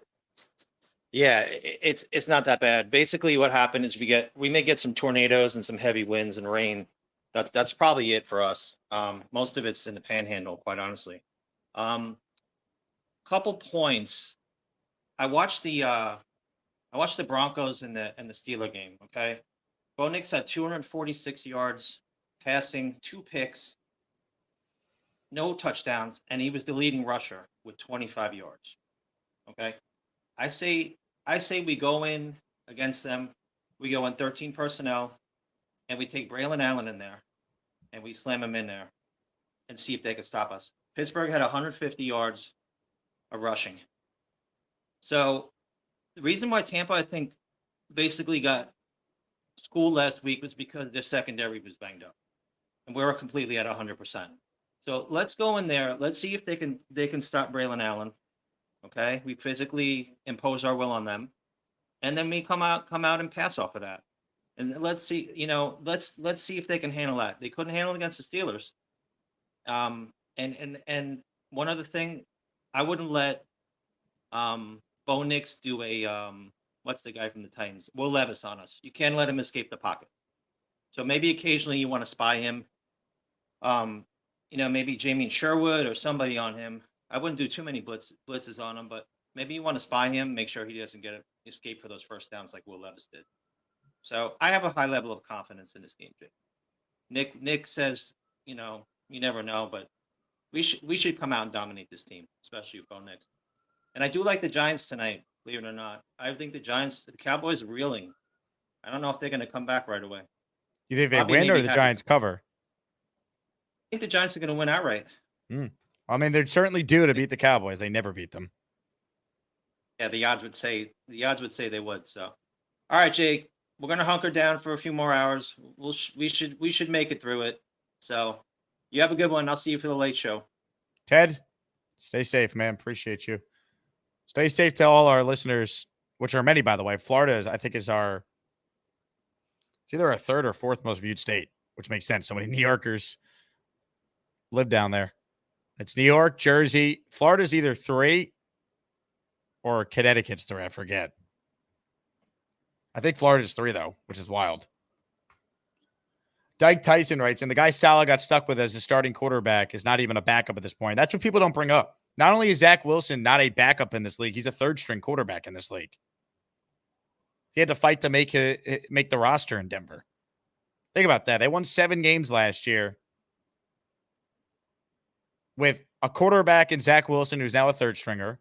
Tim Boyle was on a practice squad, only is now a backup on Miami because Tua got hurt and Skylar Thompson got hurt. And Trevor Simeon's not even in the league right now. Those are the quarterbacks this team won 7 games with. So I'm not sitting here telling you Robert Saleh is a great coach and he's Andy Reid, he's Kyle Shanahan, he's Sean McVay. I'm not saying that. But he's not a stiff. Mr. Oscar writes in, been watching you regularly for 2 years. I can only see you live now because of being in Florida with a hurricane. Go Jets.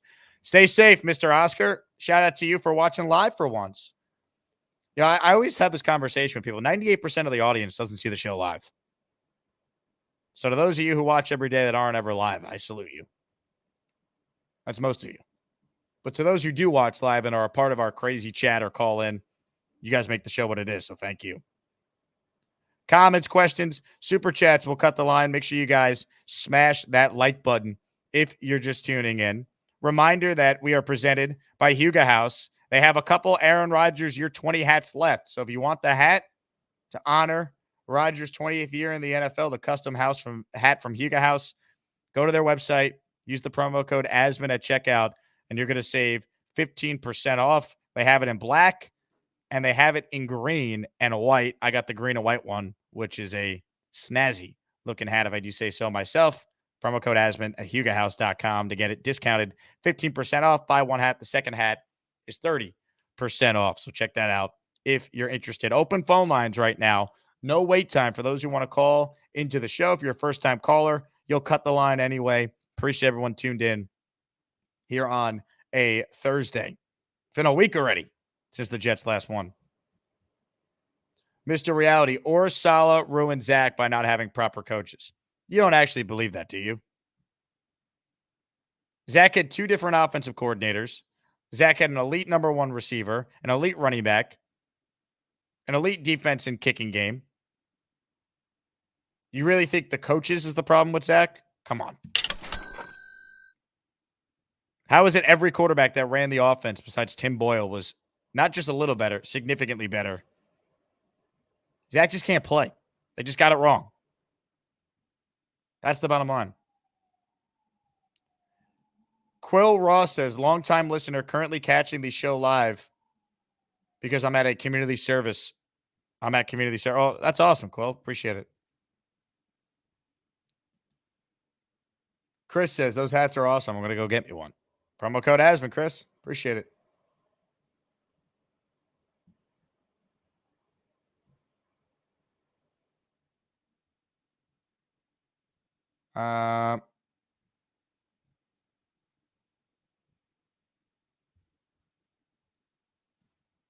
Jet fan says, I think Saleh gets a pass in the first 2 years based on how awful the roster was when he got there and then having a rookie quarterback. To me, he gets a pass in the first year, right? The second year the roster was built up, they missed on Zach Wilson. They won 7 games that year. They were 7-4 and then collapsed. If Mike White didn't get hurt, they're a playoff team in 2022. Last year, even with all the issues with the O-line, they're probably 10-7 with Rodgers last year.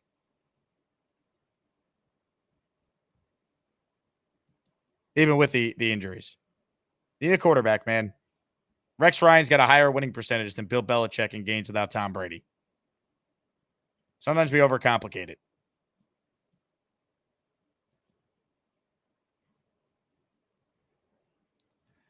Jeffa says, all these Jet fans in here sleeping on the Broncos like Tampa Bay did last week. Well, you got the Todd Bowles special last week. Hefe Jr. Here's the bottom line. The Broncos winning last week is actually good for the Jets. It refocuses them. The coaching staff could say, look what they just did to Baker Mayfield and the Bucs, who were playing really good football. This is a positive. Curly's sarcasm coming out here. Saleh gets a pass until year 6. No, he has to win this year. We understand what the circumstances are. What we try to do here is not be delusional or just be a moron for no reason or be unfair. There's circumstance and context to Saleh's first 3 years as the coach. You're seeing that now that he has a real quarterback. The team is magically winning. Saleh's not getting a pass. He's got to win this year. Same with the general manager who put the team together. Peter Castro says, Lazard the key. Amen, Peter. Don't forget who started the Alan Lazard resurgence. It was the Peter Castro. For those of you who are season ticket holders or have extra tickets for the game, if you're not using them and you want to donate them so a listener could go instead, let me know. We were able to actually give away about 6 tickets to last Thursday's game from incredible season ticket holders. So, if you're trying to sell it or you can't sell it and you want to do something nice for one of my listeners, definitely let me know and I'll make sure we get it in the hands of a Jet fan who could use the game, hopefully take a young kid, etc. John just became an Asmaniac once again. His membership expired. He said, you know what? I'm just going to sign up and I'm going to do it the old-fashioned way. Thank you, John.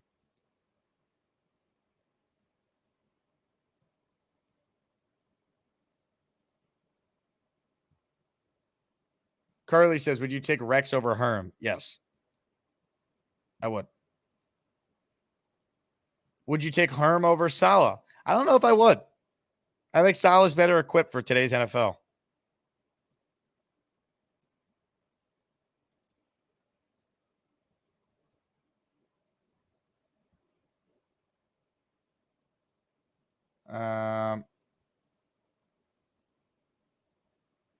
More of your calls right now. Good God. Ladies and gentlemen, buckle up. JJ is next. Hello, JJ. What's going on? I'll make this quick. So like I said in my super chat, man, we should win this game, but what worries me about it is, like I said, every time we come off an extended period of rest, we have a bye week or we played a Thursday night game and now we have some time to rest up our guys and come out and prepare for the next team. Or off seasons, week 1. I don't think we've won in week 1 since Saleh's been the head coach. So anytime he has ample amount of time to get the team prepared, he does the opposite, and we look worse. Did you just say they haven't won week 1 since Saleh's been the coach? No, I said I don't think we have. I could be wrong though. They won the opener last year. JJ, they came back down 10 points after losing Aaron Rodgers. That's one of the best wins Saleh's ever had. Yeah, before that. Okay, before that was 2022. They lost week 1, and 2021, his first year, they lost. Okay, yeah. So he has one week 1 victory in what, 5 years or 4 years? What does that have anything to do with a week 4 game coming up? A week, because we have extra time to prepare for this team, and whenever we have extra time to prepare for a team, we come out looking flat. They beat the Giants last year off extra time. And did we not come out flat and look terrible against the Giants? You're proving my point. The offense looked terrible. What was the name? The defense played great. Zach Wilson's terrible. They were lucky to win that one. They played great. They played a 5th-string quarterback. They played great all last year on defense. Who wasn't even allowed to throw the ball, and we barely won that game. It doesn't matter. 1, they won the game, and 2, the defense was great. The point is... No, there is no point. They won last year off the bye. And last year also has nothing to do with this year. They barely beat the Giants on their 5th screen. Here's my question to you. Who is the quarterback of the Jets that will start on Sunday? That's the only reason we have optimism. Because that's the only way you can have optimism. I can be fair and critical of my team. What do you mean that's the only way we have optimism? Yeah, no shit. You need a quarterback to win. They started the worst quarterback in the league for 3 years in a row. Now you have a guy who's playing like a top 5 quarterback. Yeah, that's why there's optimism. It's not rocket science. Why was Belichick so great in New England? He had the greatest quarterback ever. Are you kidding me? Belichick also went to the playoffs with Mac Jones. If we had Mac Jones, we would never go to the playoffs because Saleh's not a good head coach. Rex Ryan has a higher winning percentage than Bill Belichick without Tom Brady. Okay, is Saleh a good head coach? You guys still are going to say you don't know. I don't think he's a bad coach. That's crazy. I don't think he's a bad head coach. I don't know if he's a great head coach. Maybe he's probably about an average head coach. We'll see how the year plays out. If they win 12 games and win the AFC East, you're going to be saying he's a bad coach still? Like, there's really, you already have your opinion made on Saleh. Dude, unless Saleh, well, then I don't want to hear it then because Belichick couldn't win without Brady. So, like at the end of the day, dude, like, your mind on Saleh. He went to the playoffs multiple times without Brady. multiple times without Brady. He did it twice. That's multiple, Jake. Once that is in multiple. Cleveland, once in Cleveland, and then once with Mac Jones when they then got destroyed. Look, great coaching job that year. Credit to him. The point I'm trying to make to you is, what was his record that 1 year with I forget his name, with the backup when Brady tore his ACL? They didn't make the playoffs, but they still won like 12 games. They were 11-5. I'm just using that as an example to show you how hard it is to win without a quarterback. You're bringing up anomalies here. I mean, like you're bringing up like you can't win without a QB. Mike Vrabel's a really good coach. He won less games than Robert Saleh did last year. Do I think Saleh's better than Vrabel? I wouldn't say that at this point. But you need a quarterback, man. I just want to rewind though. You do need a quarterback. That is true. I agree with you. You do need a quarterback. But all I'm saying is, quarterback or not, this team has always looked flat coming off extended periods of rest. You can debate me on it if you want. It's true. They won week one against the Bills last year. Giants. Okay, one time out of 4 years, 5 years. Anomaly, like you said, that's an anomaly. So, JJ, does the head coach not get any credit for winning 2 of their first 3 games on 11 days? Because the only other time in NFL history that happened, that team did not have a winning record through that stretch. Let me tell you something. The head coach gets no credit for that. I give all the credit to Aaron Rodgers. Well, that's what I'm saying. Then goodbye. Thanks for your time. And I don't really want to hear your opinions anymore on Robert Saleh because you already have a preconceived notion on the guy. The guy could cure cancer. You'd say he didn't do it fast enough. I don't want to hear it. Like, you nitpick specific things to try and fit your narrative. You just be talking. You're not making any sense. Oh, they come out flat off long. Well, you think maybe it's because they have started, objectively speaking, the worst quarterback in the league the last 3 years? Like seriously, the stats back it up. I'm not just saying that for hyperbole. The Jets won more games last year than any team in the history of the NFL, dating back to at least 2011, according to Rich Cimini, that averaged the amount of points per game they did at the highest winning percentage. Like, I don't know what to tell you, man. You could bring up other examples. Everything's different now with Aaron Rodgers as your quarterback. His job is to make sure the team's ready to play, which they were last week. Check. His job is to make sure this defense remains elite. They've been elite the last 2 weeks. You can't win without the quarterback. You think Andy Reid was considered a choke artist until Patrick Mahomes got there. He couldn't win the big game. Andy Reid, who I think is a better head coach than Belichick, because Andy Reid at least went to Super Bowls with Donovan McNabb. You know, he won a playoff game with a bunch of different quarterbacks, right? Alex Smith he won games with. Won a division title with. It wasn't until Mahomes got there that he became the Hall of Fame head coach that he is, Andy Reid. You need a quarterback, man. Do we think Zach Taylor's a great coach, or did he have Joe Burrow that carried him to a Super Bowl? Like, I think Robert Saleh is a better head coach than Zach Taylor. All of a sudden, Mike McDaniel's not having so much fun with Miami in that offense without Tua. And Tua's not Rodgers. He's competent, though. You need a quarterback. If the Jets come out flat and they look awful and they lose to the Broncos, it is fair to absolutely criticize the coaching staff and rip into the Jets. But I just said, hey, the Jets go 12-5, win the division. Does Saleh get any credit? And you say no. There's nothing he could do to change your mind. You've already made your preconceived notion on the guy. Everything you wanted as a Saleh hater, he did last week and it worked. They blitzed more. They came out fast. They built the lead. They opened throwing the ball 6 straight plays to set up the running game later in the game.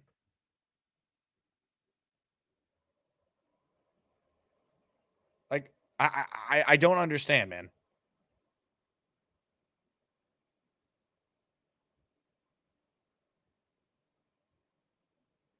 Like, it's just the take there is just baffling. People want to make it so much more than the quarterback because they feel like they've been lied to when they watch football. Like, it's so complex and there's this and that. And like, yeah, but the prerequisite is you either have a quarterback or you don't.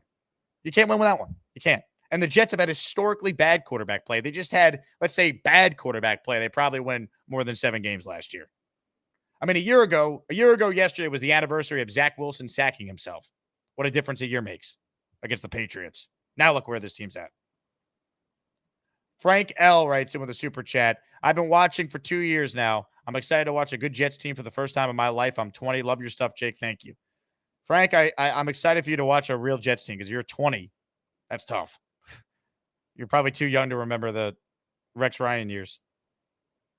Tony with a super chat. Too many Jet haters / Jet apologists. I get it. We suck for a long time, but either grow with the team or move on. Doom and gloom does nothing. I mean, just JJ's already like predicting doom before it happens. So you could be like, I was right. See, like, I don't know. Maybe take a step back and realize things are a little different when you have a Hall of Famer at quarterback. Dre with a super chat. JJ, this is a clown take. You can't evaluate a coach unless you have an actual quarterback. Just stop. You're never going to give him credit for 14-3. If they go 14-3 and Robert Saleh is the coach of the year, I'd love to hear what JJ says then.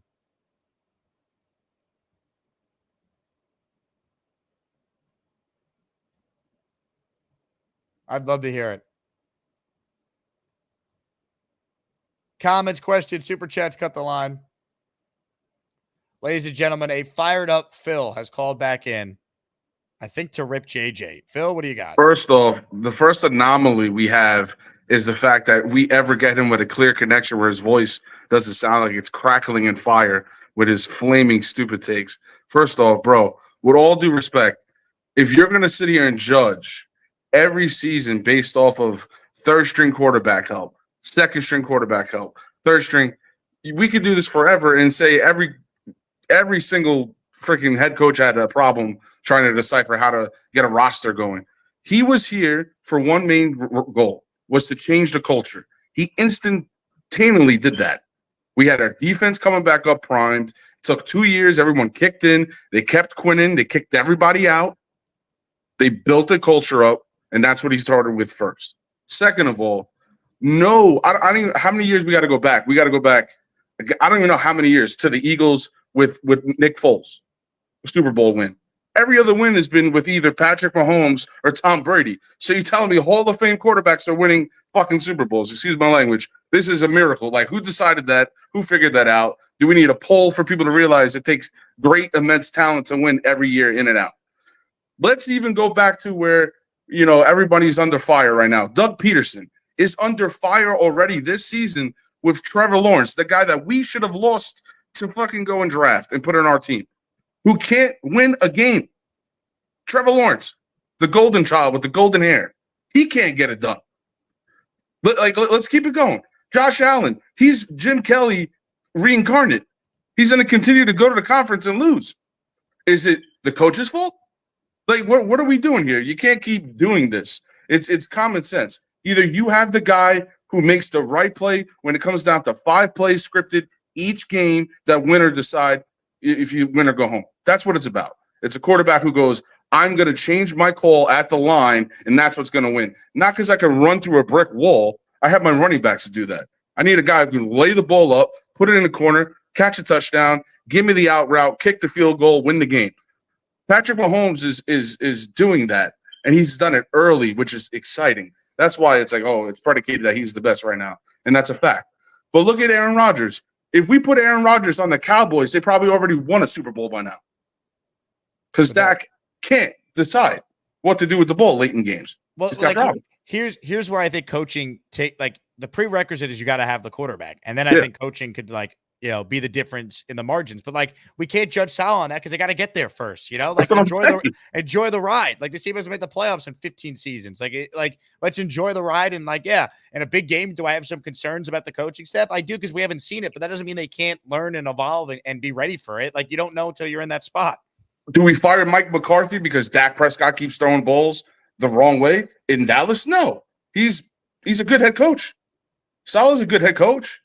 He's not the best, but none of them are the best until they have, when they have a full loaded roster with the right talent and see what happens, right? Like Bill Belichick without Tom Brady. Really, I'm sorry, he's crap. It is what it is. Rex Ryan went with Mark Sanchez twice to the AFC Championship. That makes him way better than Bill Belichick without Tom Brady, right? Like, let's just, if we're going to go there, we're going to apples for apples, with talent. It's just disturbing to hear that. And then another thing real quick before you let me go. Robert Saleh, when they had that awkward hug and that awkward moment, it's because he challenged him to get him 2 touchdowns. Give my defense a 2-score lead. Because what he said in that moment was, there's your second touch. He was like, here's your second one. Like, leave me alone. There you go. And then the defense shows up because that's what they've been built on, off of Saleh, because that's his whole motto. I don't understand. man, this JJ takes it. Anybody who's like that, just don't call in anymore. Just shadow realm instantly. Literally, just offer yourself into the shadow realm. Just literally be like, Jake, can you put me in the shadow realm and then pay for it? Give him like $20. Let him go get his Chipotle bowl and keep it moving. I just can't. I don't understand. I don't understand. And you know, man, I love it. I love the passion, Phil. I love it. He called back twice. He's so fired up. Yeah, some more super chats to pay for tonight's Chipotle would be great, though, Phil. You're not wrong. Appreciate that. Last night I pulled the old fast one on them. They only charged me for chicken and no guac. So instead of $17, it was like only $12.50. What a steal. Saved $5. Hit the like button if you're tuning in. David says, I'm wearing a tux in my profile pic for Jake and his Sunday show in a tux. I appreciate it, David. I got a wedding right after the Jets game on Sunday. So we'll do the YouTube show, recapping Jets Broncos, and a tux. Boomtown says, Jake, how you feeling about your Islanders? Another fringe playoff team. I guess. I don't feel great about them. I don't know what they are yet. I'm concerned about Sorokin's injury.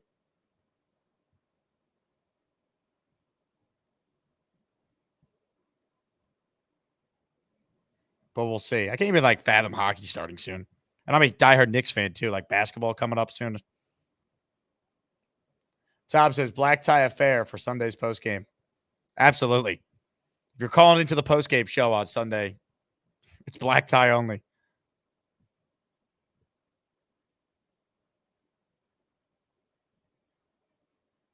Hawk writes in, I could be a good coach. All I need is a Hall of Fame quarterback to get me a 2-score lead and an all-pro defense, and I'm going to be the GOAT. Yeah, why is the Jet defense so good, Hawk? You don't think it has anything to do with the fact that the scheme is really good? There's really good player development on that side? Who were some of the Jets' best players on Thursday on the defense? Oh, Quincy Williams, who was a waiver wire claim that this coaching staff developed. Oh, Jamie and Sherwood, who was a converted safety, 2 linebacker that this coaching staff developed. Oh, Will McDonald, who was a nothing burger last year, who's now second in the NFL in sacks. It's not just because they have Sauce or they have Quinn and Williams, who are, top 5 picks in the draft. Not just because of that.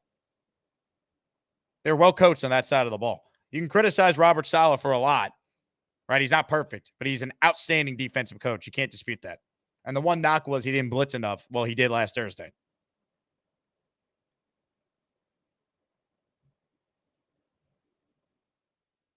John writes in, I have a $6 a day budget. I don't eat Chipotle, and McDonald's is adverse to my gut flora. So what do you eat every day that fills you up on a $6 a day budget?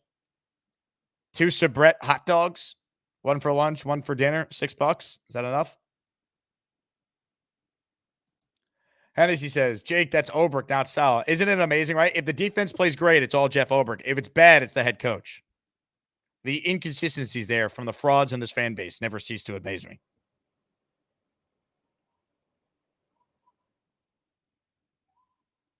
Come on now. Tom Hayes, Bobby loves Sabrett hot dogs. He does. That he does. Ladies and gentlemen, I'll stay on for a little while longer. Hit the like button if you're just tuning in. Super chats will cut our line today, as they always do.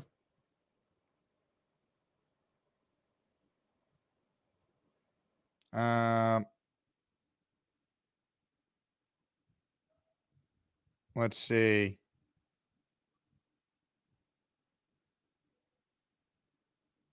Curly says, thank you all for accepting my mental illness.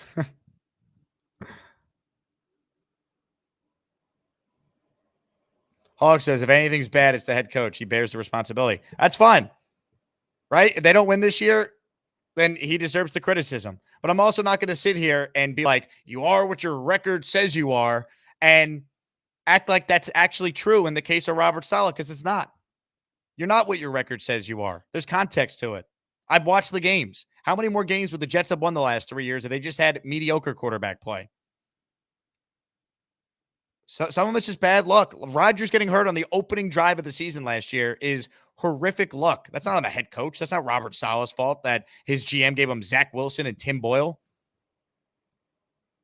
There's context to it, man. I hate just the hot take. He sucks because this record, or it's like the worst argument in sports radio. Rings, man. This guy's got more rings than this player, so that makes this player better. Really? Dan Marino's a better quarterback than Eli Manning. Like, it's lazy, man. Just like using a record. You are. Bill Parcells said you are what your record says you are. Bill Parcells can kiss my ass. All right? It's not true. That's just something people say because they worship and idolize Parcells. Enough. It's not true. The record doesn't tell the whole story. It's part of it. It matters. The Jets have to win this year, right? No one's going to want to, like, this team can't go 9-8 and miss the playoffs. And Salah's like, well, we improved. No, that's not good enough. The expectations change. But there's got to be context applied to it. Judging Robert Saleh when his quarterback play has been the worst in the league, historically bad. Since 2000, there's not been worse quarterback play the last 3 years in the Jets. Like that, you don't think that matters?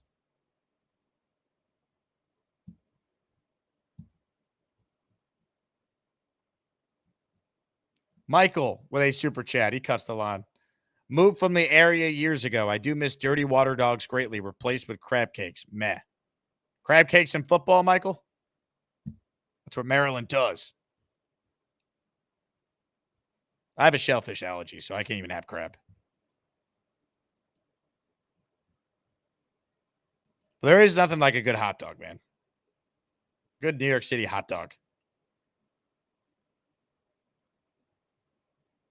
Jet fan says Salah probably has 12 losses if he's had a decent quarterback. I think the Jet record the last 2 years is probably 10-7 or 9-8 with better quarterback play.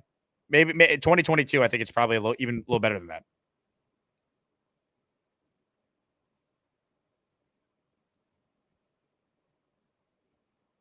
Hawk writes in, Jake, before you do anything drastic, I'd like to inform you that I will be using my get out of hole free card today if at any point you try to realm me. You're lucky the show's almost over, Hawk. It'd be a waste of sending you to the hole now. Ra Moy says we could trade Haason Reddick to the Raiders and some late round picks for Devontae. I don't see why people think the Raiders would want Haason Reddick. Right? If they're trading Devontae, it's because he's not on their team next year. They're going to move on because they're out of it and try and get something.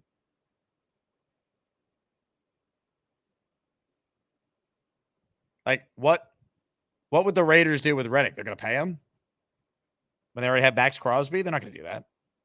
When they drafted Tyree Wilson? Dre with a super chat. 35-3. Jets over Broncos. Garrett Wilson gets a touchdown. Sauce gets a pick six. Man, Sauce getting a pick six on Bo Nix would be awesome. Sign me up for that.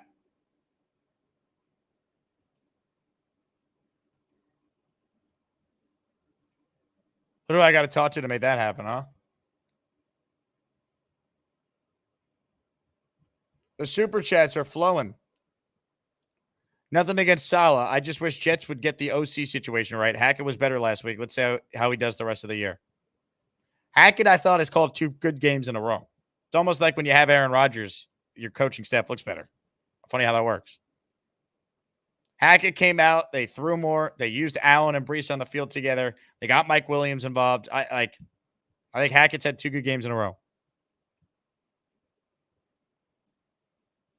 Genergy says, don't worry, Jake. I'm allergic to dairy, which means no pizza, cheese, or ice cream. That's brutal, Genergy.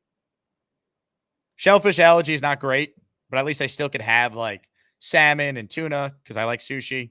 You know, but I can't do oysters or crab, or I was in Texas for 6 years. Crawfish is huge in Houston. Couldn't do any of that. But no dairy, no pizza, cheese, that'd be tough. Carlos says, that's the last time you mentioned Bill Parcells in a negative way. Look, Parcells, great coach, Hall of Fame coach. But his quote, you are what your record says you are, is not true. It's not. I don't believe that to be true. The record doesn't tell the full story. There's context to it. Broncos fan for life says, what has Aaron Rodgers done since his last Super Bowl? He's won 4 MVPs, Broncos fan. What has your team done since your last Super Bowl with, Peyton Manning? Oh, you haven't made the playoffs, right? It's almost like you need a quarterback to have any chance to win. What has Rodgers done? He's won 4 MVPs since his last Super Bowl. That's what he's done. 4 of them. All right, you seem a little slow, so we'll help you count here. Ready? 1, 2, 3, 4. 4 times he has been the best football player in the league as voted on by the media. That's what that means. We will see you in 5 minutes. Into the shadow realm you go. Aaron Rodgers is another sudden Liz Frank injury due to failure to vaccinate. I'm the dumbest person I know. Get your 5th booster, Keith. See ya.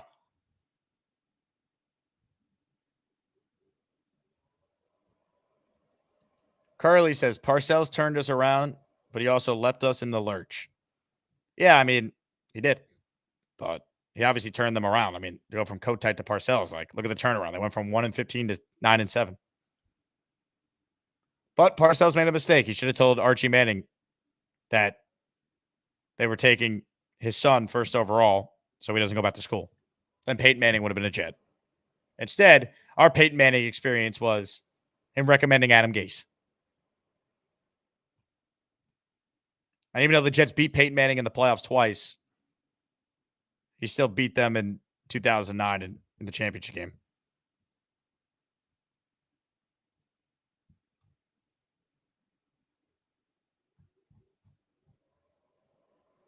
Jet fan says, Jets country, let's fly. Broncos country, let's ride. Marcus says, Broncos fans are so overconfident just because they won one game. I love it, man. Let them be overconfident.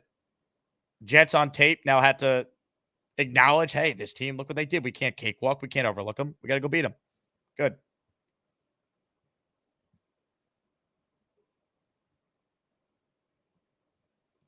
One last call, and then we're out of here. We'll be back this afternoon in the 4 p.m. hour for our second stream on the day. Let's say hello to V8 the Great. V8 closes out. What's the deal, Jake? How you doing this morning? I'm good, man. How are you? I'm good. So going back to the Haason Reddick thing, man. So if we do sign him, hopefully we do. Do you think he's going to want a long-term extension, or do you think it's best for us to just, get him in and get him out for the year and then just let him walk? I don't think there's any scenario they give him a long-term extension. I think if they do anything, it's some sort of reworked contract where it's incentive-driven for this year. Okay, so in your opinion, there's no way he comes back next season? I at this point, I don't know if he's ever playing for the Jets, so I'd be very surprised if he's back next season. Okay, one more thing. So if you had to predict, what is Aaron Rodgers' stat line for this Denver Broncos game, given that Sean Payton didn't keep his offensive coordinator's name out of his mouth? I know it's a year and it's a long time coming, but knowing Aaron Rodgers, he holds grudges. So what is your stat line prediction for him?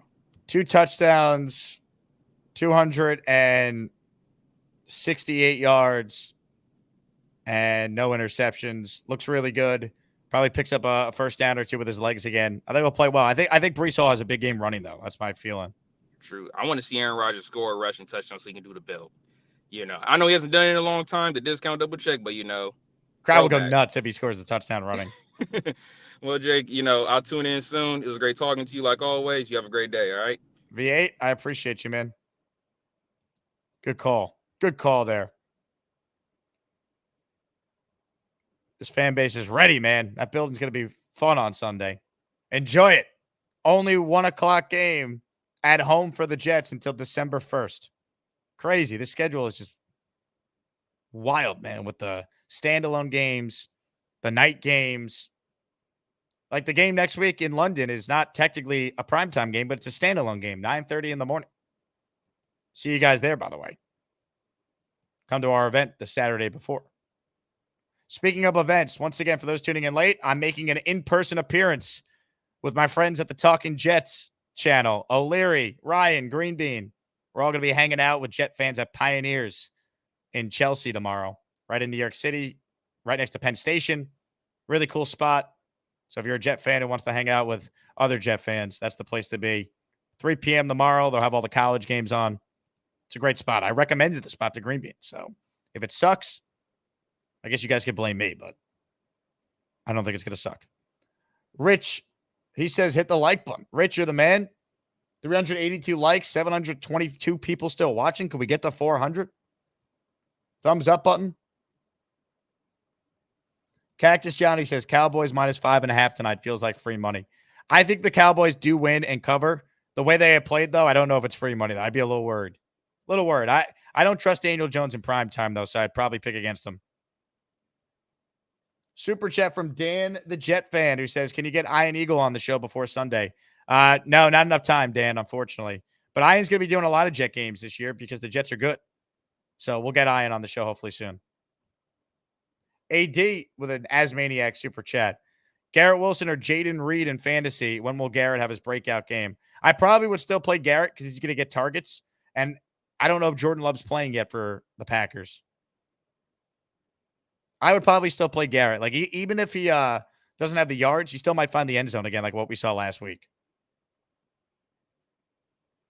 I don't know, but ask the Packer fans. Maybe they'll have a better feel for Jordan Love and if Jaden Reed's the guy. Anyway, you guys are fantastic.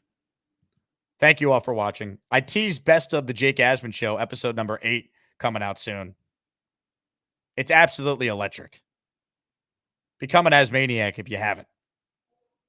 So you have an opportunity to sit back and watch greatness like this, everyone. Have a good day. I'll talk to you guys in a couple hours. Like the video, subscribe to the channel. Go Jets, everybody. Just put myself in these goddamn situations.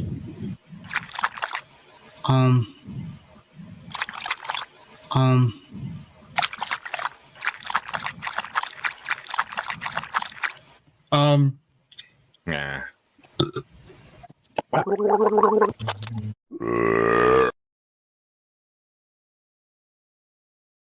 How was the dinner the other night? Did you see Charles there? He had to leave early because his mom wanted him home. Do you have any other words also you want to ask me?